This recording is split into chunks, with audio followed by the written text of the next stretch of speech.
Welcome to the DO Boxing Show. I'm your host, Dameon Okposio, and welcome to another episode. In this episode, we're going to be talking about a specific boxing documentary, if you're able to get a hold of it. And it was Unforgivable Blackness, which was actually mentioned on the last episode that I talked about watching documentaries and videos. So this is a really good one. The rise and fall of Jack Johnson, and it's got the history of boxing, including, as someone had mentioned on in the comment section of the last episode, that there is a lot of information on Tommy Burns. I would say there's a lot of information on Tommy Burns and also just on boxing in general, its impact in the U.S., its impact around the world, and right from basically the turn of the century, well, even the origins of boxing is covered in this. It's a really good documentary. It was in my collection, actually. I whipped it out. I remember I had watched it many, many years ago. And then when I found it in my collection, when I was looking for it after I saw the comment, I had realized that this copy I hadn't even opened yet. So I just tore open the plastic. It had this thing about the distributors. I tried to take it off nicely, but it didn't happen. So kind of messed up the cover there. But yes, this is PBS Home Video. So if you're looking for a copy, you may want to contact them. Produced by David Shea, Paul Barnes, and Ken Burns. The narration in this documentary is fantastic. I'm going to add about a minute's worth of the documentary onto the end of this particular episode. This documentary is 3 hours and 40 minutes. And I hadn't seen it in a long time. And when I was watching it today, I was just like, oh, man, what a gem. So thanks to Stephen Kodiak, who is not only the winner of episode number 37, our first contest, which I mailed your stuff out for. So look out for it. You know what? Flip me a tweet or something. Hit me up on Facebook. Show me that you got it when you did receive it, and the items inside. Hopefully you like everything that's in there. And you should be getting 2 packages. Sorry, back to Unforgivable Blackness. If you get an opportunity, see it. It's a great study, especially if you are serious about boxing, either as a manager, promoter, athlete. It is for people that are serious about the game. Gives a lot of history, a lot of knowledge, and as I said before, the narration in it is phenomenal. So this documentary is 3 hours and 40 minutes, and it's a mixture of black and white and color, but some of the black and white footage from just ages ago, where you get to see like the old fighting styles and learn about the history and the time and how tough the men of those eras were.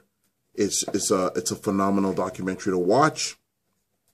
And when we got the Ontario Boxing Hall of Fame up and running, you know what? We have a GoFundMe program for the Ontario Boxing Hall of Fame.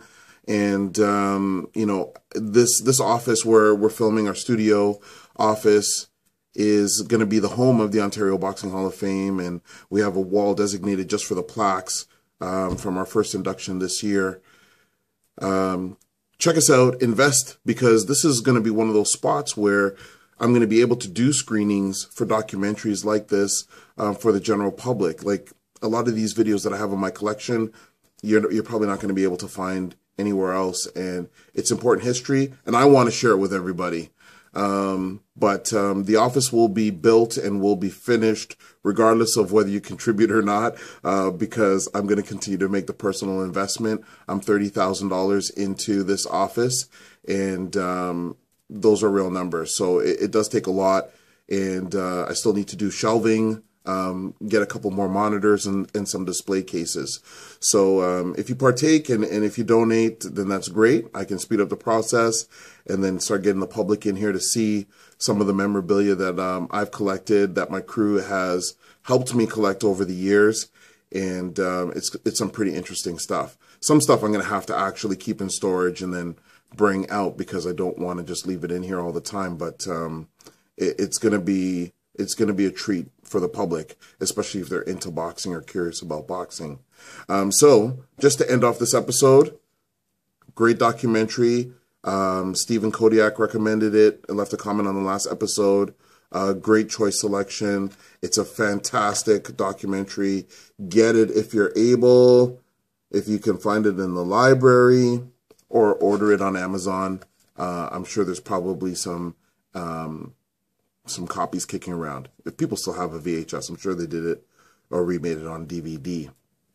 Thanks for tuning in to another episode of the D.O. Boxing Show. Remember, you can ask us questions about anything on boxing by sending us a tweet through Twitter at DOKPOSIO, a message through email, okposio@hotmail.com, and you can subscribe to our YouTube channel, Dameon Okposio, through YouTube to get every episode of the D.O. Boxing Show.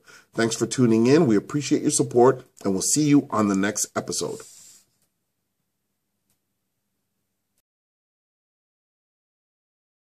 One of the three big sports. There was horse racing, baseball, and boxing, and it dominated the sports page, such as it was. Boxing then was still a little bit in its infancy. In many states, it was outlawed, pure and simple, outlawed. But even those who deplored boxing knew the name of the heavyweight champion of the world, the Boston Strong Boy, the monarch of the prize ring, John L. Sullivan. His mustached portrait hung in almost every saloon in America. John L. Sullivan gave the heavyweight champion its sort of imprimatur. He called it the strongest man in the world. It was the singular, most important title in the world outside of being a general or a president.